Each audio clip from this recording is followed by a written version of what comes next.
Esses estudos que nós fazemos são estudos abertos a toda e qualquer pessoa que queira participar. E semana passada nós tivemos a entrada de muitos novatos nas salas virtuais de estudo da Sociedade de Estudos Espíritas Casa de Francisco, e está crescendo o número de estudantes da doutrina espírita, do Consolador, e um desses estudos é o estudo da Gênese, uma obra realmente bastante complexa, uma obra aí que está na pauta de uma reanálise em função da possível adulteração que houve de alguns textos, e a gente está atento para poder resguardar a essência dessa obra, o que fazia com que a gente percebesse o quanto o coração de Allan Kardec era ligado ao coração de Jesus, porque não foi só o Evangelho segundo o Espiritismo. A produção da Gênese, quando ele analisa os milagres e as predições de Jesus, demonstra o quanto essa alma já era bastante ligada ao Cristo e de como o Espiritismo é cristão na sua perspectiva moral, de apresentar o Evangelho do Cristo como sendo um roteiro seguro de transcendência espiritual. Bom, nós vamos te deixar expondo esse tema, que me parece muito curioso, fim dos templos. Isso tem a ver com algum momento que Jesus profetizou, que ele falou, essa coisa das resistências espirituais associada às cidades impenitentes, é uma abordagem também muito profunda de Allan Kardec nesse tocante. Então, a Esbaida, gente, ela vai detalhar, ela vai esmiuçar, ela vai comentar com a gente, ela vai fazer aí incursões variadas para a gente poder se apropriar desse tema. E aí eu lanço aqui uma pergunta para a gente ir respondendo lá no final da live. Você é uma pessoa resistente do ponto de vista espiritual? E a outra pergunta, diante de uma pandemia como essas que nós estamos enfrentando, você é uma pessoa dependente de templos? Deixamos essas perguntas para reflexão e agora a Esbaida faz a abordagem do tema. Fique à vontade, querida. Bom, meus amigos, vamos estudar juntos, né? Vamos aqui nos aprofundar nos nossos conhecimentos. Esse tema me faz lembrar que de todos os lados nos falam que os tempos marcados por Deus vão se realizar, o final dos tempos. Para uns, isso é indiferente, para outros, elas têm algo de místico, de sobrenatural, predizendo o desmoronamento das leis da natureza. Mas tudo é harmonia na obra da criação, na obra de Deus, ela é regida por suas leis. Nosso mundo está submetido a essas leis, e entre essas leis, a lei do progresso. A Terra progride fisicamente pela transformação dos seus elementos, e isso a ciência vem constatando. E moralmente, pela evolução, o aperfeiçoamento moral dos espíritos encarnados e desencarnados que povoam essa Terra, né? Esse progresso se realiza de uma forma lenta, gradual, mas também pode se realizar por mudanças mais bruscas.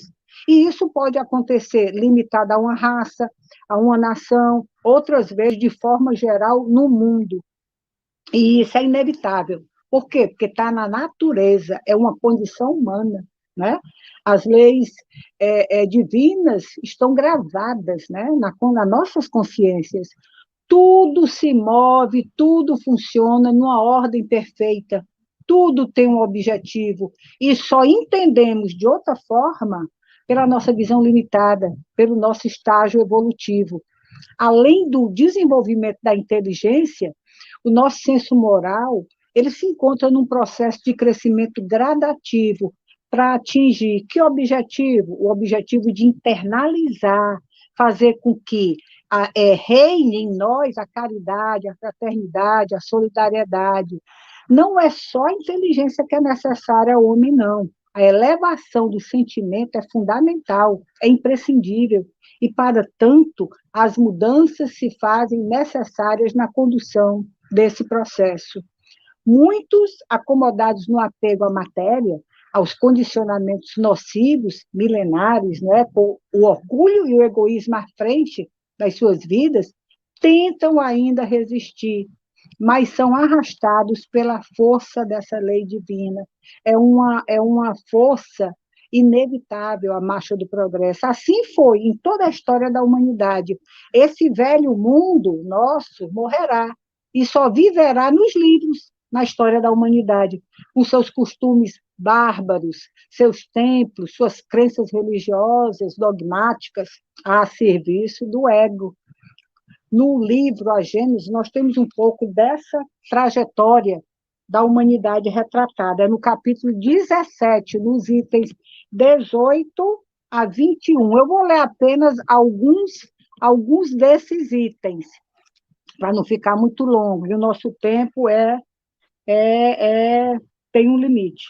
Bom, vamos lá. Cidades impenitentes, né? Vou ler primeiro os trechos desse tema, cidades impenitentes. Começou, então, a reprovar as cidades onde fizeram muitos milagres por não terem feito penitência. Ai de ti, Corazim, ai de ti, Betsaida, porque se os milagres que foram feitos dentro de vós tivessem sido feitos em Tiro e em Sidom, há muito teriam elas feito penitências, com saco e cinzas. Declaro-vos por isso que no dia do juízo, Tiro e Sidom serão tratadas menos rigorosamente do que vós. E tu, certamente, se refere a outra cidade, Cafarnaum, elevar-te-ás sempre até o céu? Serás abaixada até o fundo do inferno. Porque se os milagres que foram feitos dentro de ti o houvessem sido em Sodoma, esta ainda talvez subsistisse até hoje. Declaro-te, por isso que, no dia do julgamento, o país de Sodoma será tratado menos rigorosamente do que tu. Está no livro de Mateus, gente, no capítulo 11. Então, nós vamos comentar sobre essas duas passagens. A primeira, né? Todas elas, tem um texto muito rico, né? Com lições preciosas para a nossa vida. Essas previsões, meus amigos, foram feitas por Jesus por sua envergadura moral, por ser um espírito puro. Ele tinha, entre outras faculdades, o dom da presciência. Que é isso? O dom, a faculdade de antever o futuro.